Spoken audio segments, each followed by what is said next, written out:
Hello and welcome to another episode of Make Love Real, How to Create More Love in Your Life. I'm Mia Saenz, and in this episode, you get to meet Larry Michael. And I'm excited about him because he has a very interesting topic for us. And I don't read bios, but I do want to share that I met Larry. He doesn't have a fabulous name.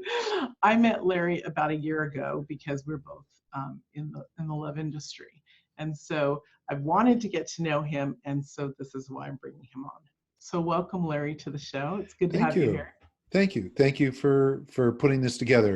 We're talking about my favorite subject. So Mine too. should be everybody's favorite subject, but it's my life's work. So Yeah, glad to beautiful. be here. Thank you. Would you like to share with us how you got into this and how you fell in love with love? Oh gosh. Um, I don't think we have enough time for that whole story, but it definitely goes back to my childhood.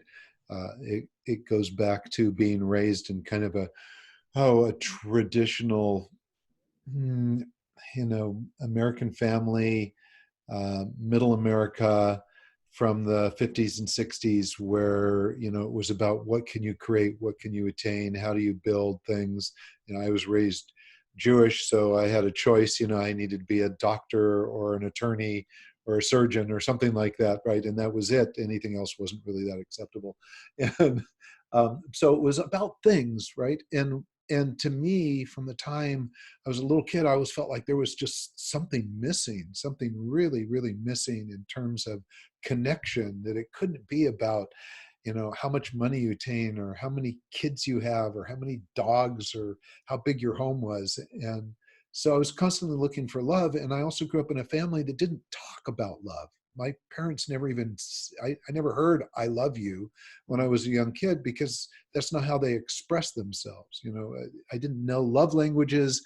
I didn't know that some people would express love in different ways. I just was looking for that sense of being loved and adored. And that's just not the way I was raised. And I felt there was something missing. So I've been looking my entire life. It sent me down the path of studying psychology and studying to be a therapist, into all kinds of analytics around the conversation and the communications that we have when we interact with people. It's just, it's been a lifelong search, and it actually continues to be a lifelong passion, because there's still constantly things to learn in the neighborhood of adoration and love and communication and connection. So that's my work. I love it. Even the little side steps I took in different occupational things, when I look at them, they were all about how to improve the human condition, every one of them. And it took me years to look back and go, wow, I just, there's been a pattern here, Yeah, and then embrace it, right? I And love it. then now we go back about a decade and a half, and I was introduced to a tool that we'll talk about, I'm sure, here, that has been the most powerful, the most valuable tool I know of to help people discover what they are, but also to get out of their story so they can truly be loving. That's really fabulous. And the aspect of doing now, creating this love business that you have, and having it be pieces by pieces of building your entire life. That's how I feel my life was. And that's really beautiful because there's such deep passion there. And there's such deep work in how many people, and especially men, congratulations and thank you for saying, I love love and I love to support people in learning about love deeper. People just don't do that. And if they did, it would change the world, wouldn't it? Well, they don't. And I don't want to overgeneralize. Many do. But most people look at love as some kind of thing, right? Or a behavior Mhm. that needs to be exhibited. And so a good part of the population is evaluating whether they're loved or whether they're loving based on some actions they take. And I can tell you that the actions we take might make us compassionate, understanding, acknowledging, honoring, adoring, all of those kind of things, but that's not love. And I think when we get right down to it, people are always looking for definitions for love as well. And I'll tell you right now, and this might shock a lot of people, if you're looking for a definition of love, you must stop, because there is no definition for love. As soon as we define it, it's no longer love. And so you got to think about that, what I just said. As soon as we define love, it's not love. And what I mean by that is as soon as you define it by saying, oh, this is what happened to me in the past, and that's what I want to have happen to me in the future, or this is what I need to happen to feel loved, we're not talking about love anymore. We're talking about some projection into the future or some misunderstanding or experience in the past that we're trying to reconstruct now. And when we do that, there's no love in that. That's actions that we want. And that's not a fault to want those actions, but it's a fault to call it love. Because when we do that, we set ourselves up for not feeling loving or not feeling loved, or at the very worst, we don't even feel like we're fully alive. And this crazy making, right? And here's the other piece is that we are love. Okay. At the end of the day, we are love. So the person that wakes up in the morning, look at, we do one of the most absolutely most generous things that we can possibly do for ourselves every single morning. We get up, we take a breath, and we decide to live another day.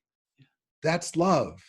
That's saying, acknowledging that this life force wants us to continue to exist, right? But then we step out of bed and, and the floor is cold and we got to put our slippers on, or we have 1,000 things to do and I got to make breakfast. I got to feed the dog. I got to get to work on time. I got to feed the kids. I got to do all these different things. And we have all these activities that instantly take us out of that place of realizing that we totally love ourselves, right?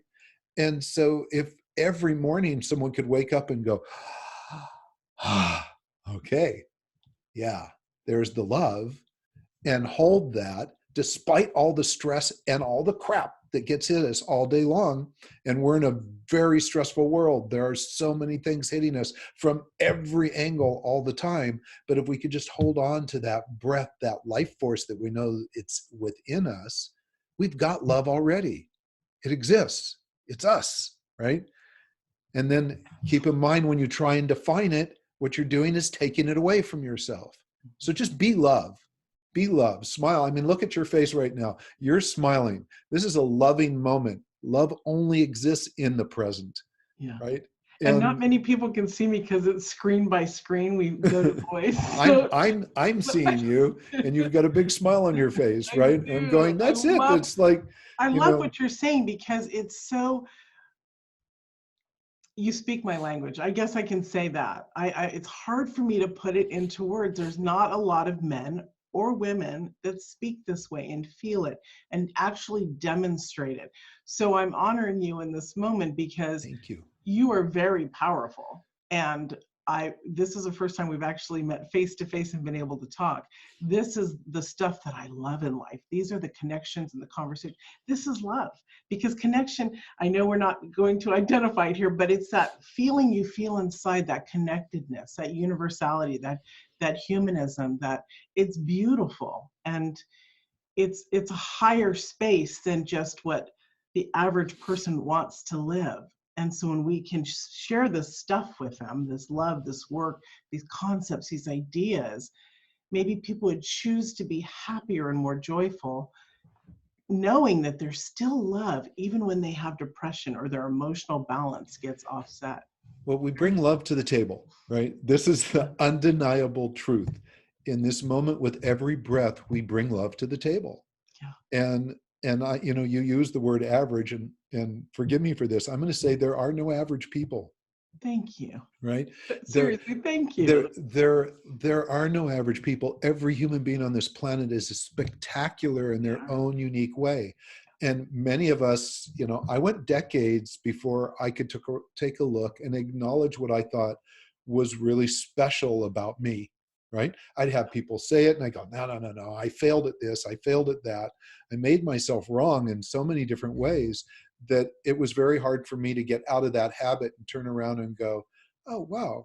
Okay. Yeah. You got a lot to like about yourself. You still got a lot of work to do. Right. And that excites me as well. But the point is that we bring love to the table. We are love. Right. It's just, That's it. It's our We were life born love. force. Yeah, Yes. it's our life. It's a life Yes. force. If it's anything else, it's a life force. What more do you need? Mhm. Right? And so knowing that, it gives us a different perspective on how to look at all the different things that happen to us, from the communication challenges we have with people, the lifestyle challenges that we have, the many obstacles that get thrown at us in different ways. It gives us a unique perspective where we can step back and go, if I'm just curious, I can find out what that's about and then make a discerning Mhm. decision about how I want to interact. Right. It's so much simpler. It is. And when I said average, if I can clarify that, I do a lot of research on love and statistics of people and how to reach them. That's what I was saying average. I wasn't necessarily implying that a human is Thanks average for the quality. because I love deeply, and every human, every soul, every being, when we learn love like this, how you're talking about, we see people differently. And so I wasn't putting, I was grouping people together in a group, and I'm sorry for that, but that's what I was talking about. Not that Right. somebody's just, I don't even know what average is, except for that it's like a number of people together, right? Exhibiting one thing over another. Mhm. Yeah, because the other, we do hear about that word average or We do, normal and or we get this or that. statistics. We get Yeah, statistics thrown at us all day long yeah. too. And there's two sides of the coin to statistics. They're Mhm. very valuable because they can show us trends. They can give us an idea where people are stuck and where they're going and where they're trying to get to. But they can also lump us into a category that takes away choice and freedom at the same time. And so we have to be, Yeah, it's like we can embrace statistics and at the same time just hold them kind of gently and not right. covet them, right? Lovely. That's beautiful. So, So let me see. This is very rich, and I almost want to do 2 shows with you. So if you want to, we'll talk a little bit more about this. We'll close out, and then we'll do the genetic energetics that we were going to talk about. Would you like that? we can do either. I can tell you that genetic energetics, which, for those hearing it for the first time, that's really my life's work. It's a science that identifies the energetic frequencies that we vibrate at. It gives us something that no other system that exists today does, and tells us what we are at an energetic level that's genetically coded. And the importance of that is that it gives us an opportunity to really embrace both similarities and differences with people without going into story. Mhm. And it's, if we're looking for obstacles to love, it's going to be some of the crazy ass stories we tell ourselves, right? Yes. And it's going to be the belief systems that we hold on to, because the last relationship didn't work, so I'm just not very kind or passionate, or I'm not a good lover. And we're basing that, of course, on a past relationship. Right. So that's a faulty assumption at the beginning. And so what this does, though, is it gives us a way to take a look at the relationships we have, whether it's a lover, a romance, a family member, a friend, a child, a coworker, and with a fresh set of eyes and a fresh piece of knowledge, be able to accept that person and honor them for what they are, right? And request the same thing in return, right? So now when we set up a boundary, or when we set up a discipline, or when you discern who we want to be involved with, we're doing it based on what's true, what's real. And this system, genetic energetics, provides a typology that does that for us. And we ran your report Mhm. just before we got started here, and I can tell you there's 2 characteristics that you have that are so potent. One of them is the perfectionist. I have the same thing. We're truth seekers, Maya, you know this, right? So everything we do is looking for the truth. We need to know the truth. In fact, sometimes we're so relentless about it, we drive other people crazy, but the truth is important to us, right? It is. And the other piece to that is you're a protector, which is the most psychic of people on this planet. And so when I say psychic, you call yourself clairvoyant, right? Mhm. Um, when when I say psychic, to me, a psychic sense is a knowing. It's not a gut feeling. That's more Mhm. intuition. It's just a knowing. You know something. Well, energetically, your profile, you're genetically designed for exactly that behavior, that being, that knowing. And it's great to know this. And it's also important to know that because of that, you can manifest anything. In fact, you manifest whatever you think about. And so there are people out there who are protectors who are asking for something they don't want, right? Or Mhm. they find something that scares them and they focus on it. So what you focus on and what you ask for is what you're going to get. Right. And We know, and that's why I've done so much work over the years too and sought this out, right? I was raised metaphysical, which was my saving grace, but you're absolutely right. But we can change, right, these elements of bringing in negativity if we remove that from and fear from who we are. right, it's so true. And also now knowing that this is an energetic piece of yours, right? So here's a lot of people have seen the movie The Secret, right? And The Secret talks about the power of manifestation, but it was missing an incredibly potent and important ingredient, and that's intention, Mhm. right? So we don't manifest anything unless we have intention behind it. Exactly. Thank So, you. so when you Absolutely. put intention there, so now you take you, for example, as a protector, intention is genetically built in for you. It's there, it's part of your makeup, which means that you have to be really careful what you focus on, right? Mhm. You have to be ultra sensitive to what you focus on and what you ask for, and then sometimes the language you use, and to Mhm. make sure you're asking for what you want and not what you don't want. More so for you than most other people, but you're 15% of the population, right? The other 85% has different characteristics, but for all of us though, we can be powerful manifestors. And if we have the intention and we're speaking to it in the right way, it will happen. Mhm. But if we approach it from a negative place or a fearful place, like you said, then we will get more of the crap that we don't want in our life and then be convinced of it.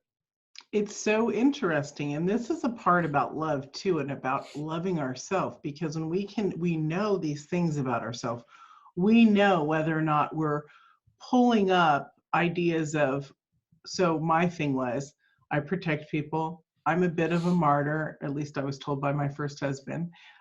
These negative things. I have to have rumbles and bumbles in my life. This was going on and on until I was like, no, this isn't going on. And I recreated my life 12 years ago to something smooth and beautiful. And the reason I bring that up is because what you said is so powerful for people to see. I'm always saying, you have a choice. What do you choose? And this is the first time you and I have absolutely ever talked, except for through emails and stuff and Mhm. messages.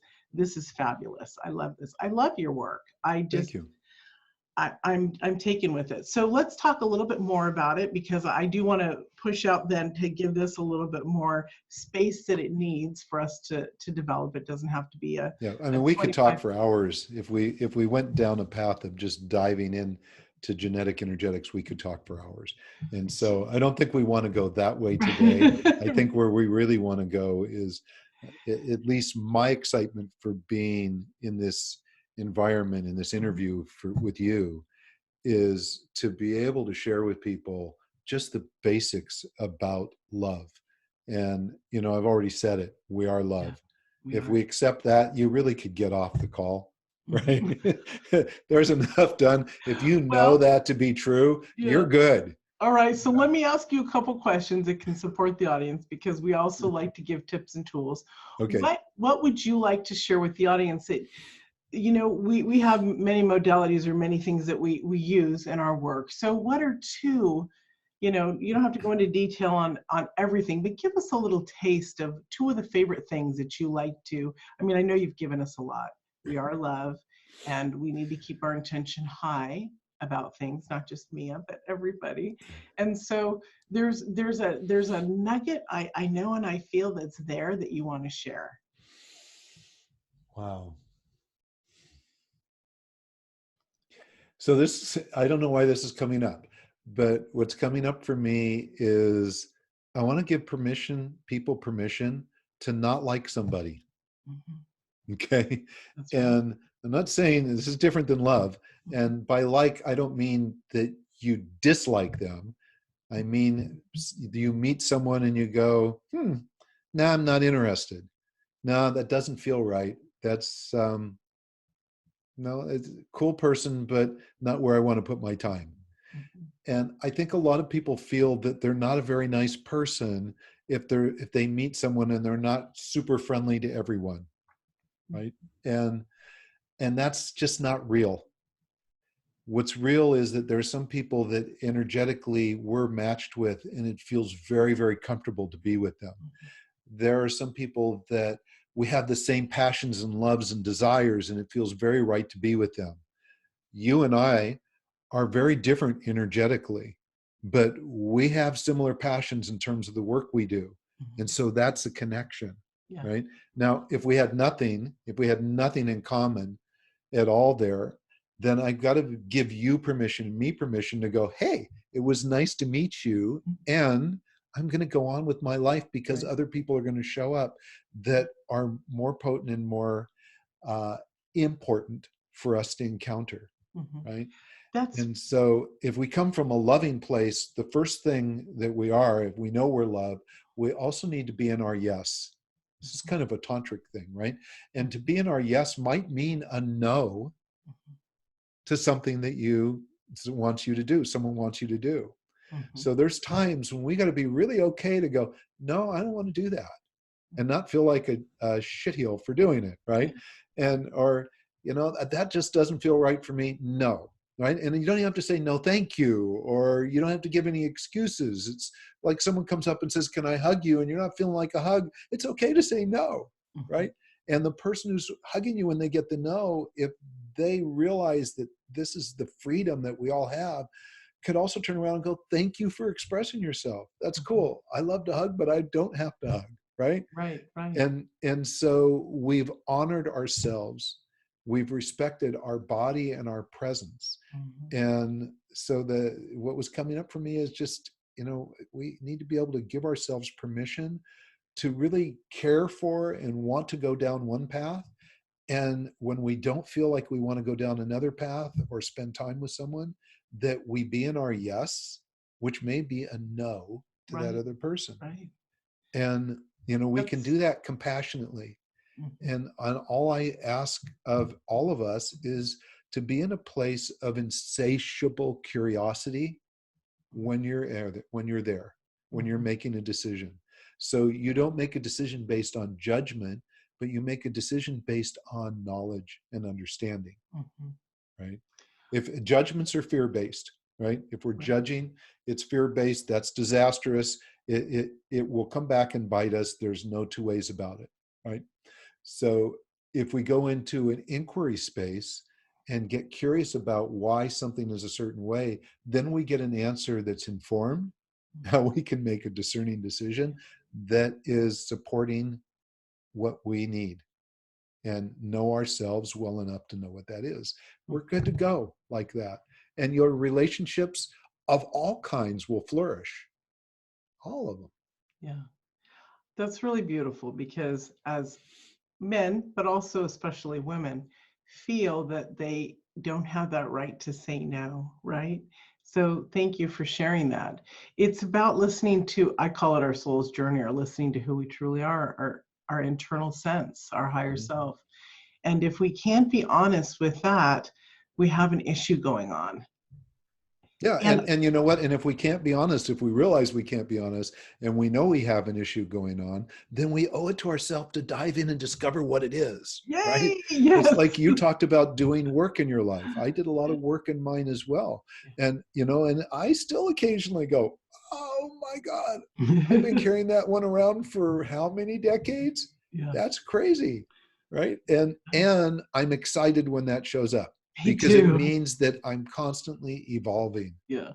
The other piece that I will share with people is if you're so certain about who and what you are, who you are and how you want to be, and you're like unmovable, that's the way you are, no one's interested in you. You're not going to be, you've basically stopped living. Mhm. Okay. So where we need to be is curious, and we need to be, I believe where we need to be as human beings is to constantly growing and emerging the power of emergence, like Derek Rydell talks about.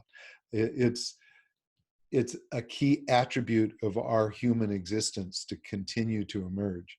That's how we live and love and experience life in the most creative, inspiring, and joyful and passionate way.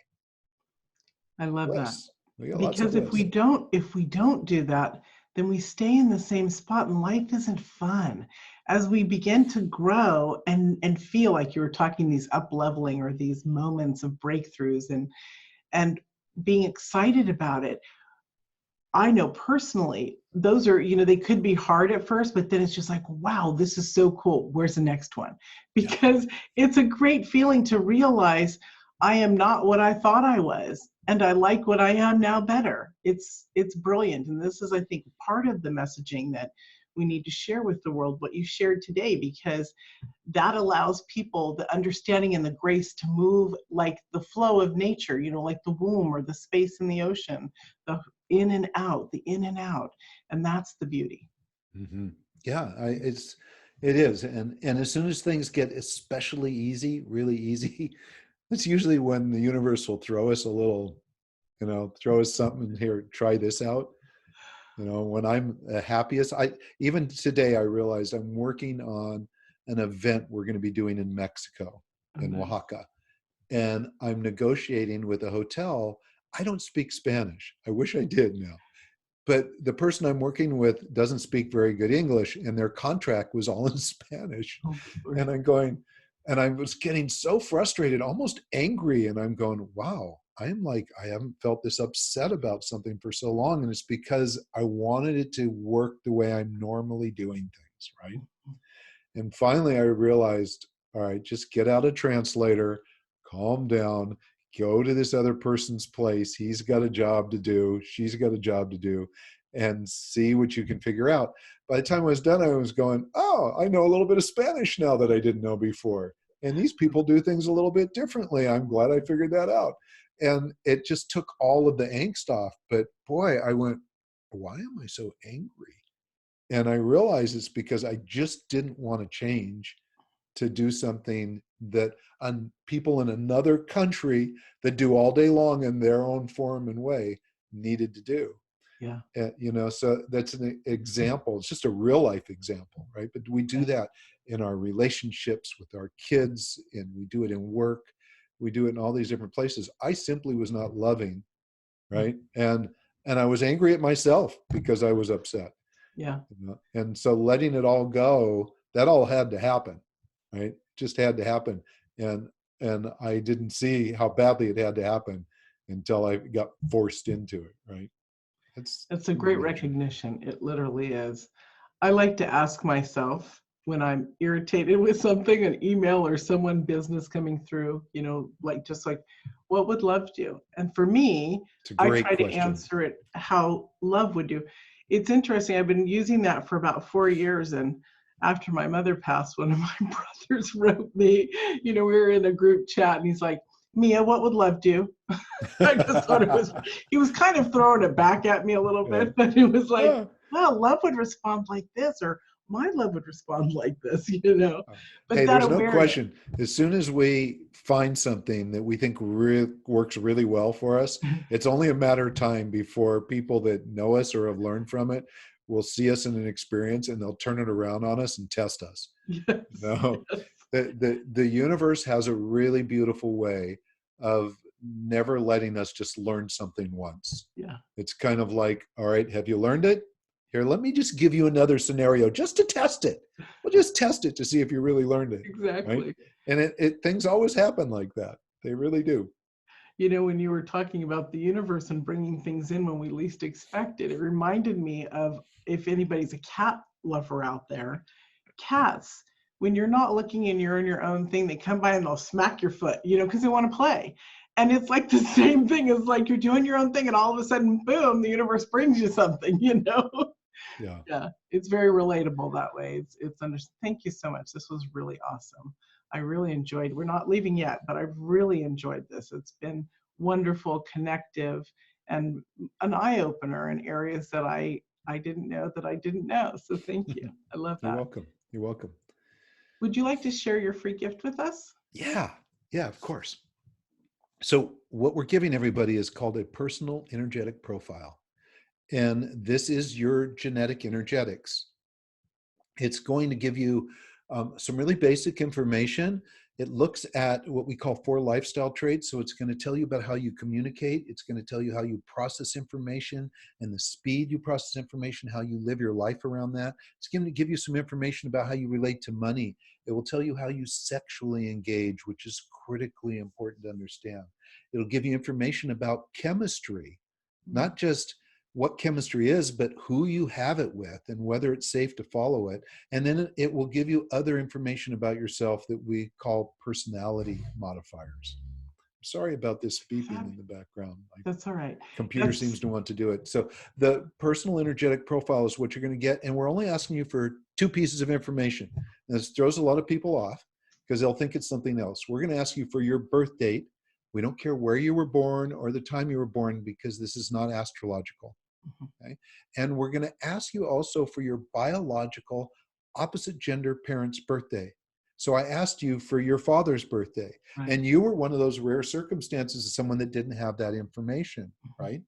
And if you don't have it, still go do the report, because the only piece that you're not getting with that is the piece about attractions and chemistry.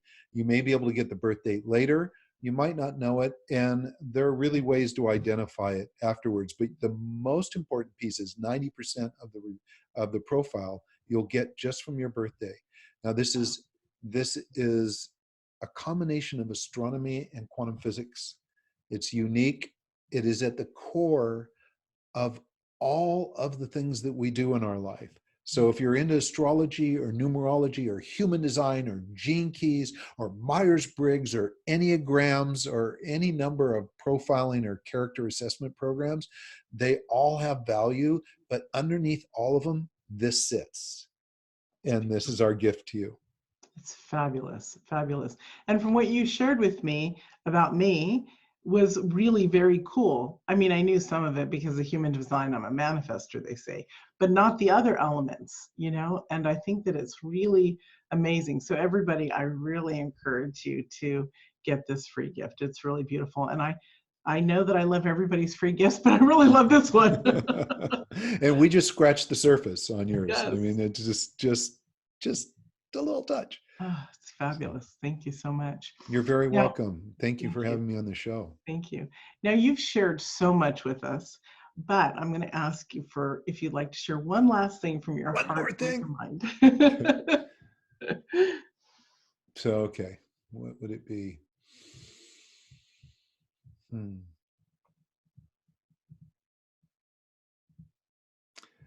The piece that's coming out, and maybe it's just kind of how I'm feeling today, but no matter what your age, don't let go of your child. And when I say don't let go of your child, I mean put yourself back in the sandbox occasionally and realize people ask me about that all the time. I go, I'm still a kid. I just have a bigger sandbox than I had when I was younger. And when we're in that sandbox, we're in discovery mode, right? We're playing with stuff. We're trying things on. We're throwing dirt and sometimes rocks, and we find out we weren't supposed to do that, right? But we're constantly learning, and we're exploring, and we're curious. And we don't have a shit ton of stories that are in there with us telling us what we shouldn't do, right, or should do. And so stop shooting on yourself. Tony Robbins' favorite statement to make, right? Stop shooting on yourself, get in the sandbox and go to a place of curiosity at every opportunity. And if there's something that's really nailing you, that's really difficult, even a physical condition, that's when you need to be ultra curious and look into where that's coming from. That discovery is the piece that's going to help you grow and evolve. And it will be in a beautiful way. I guarantee it.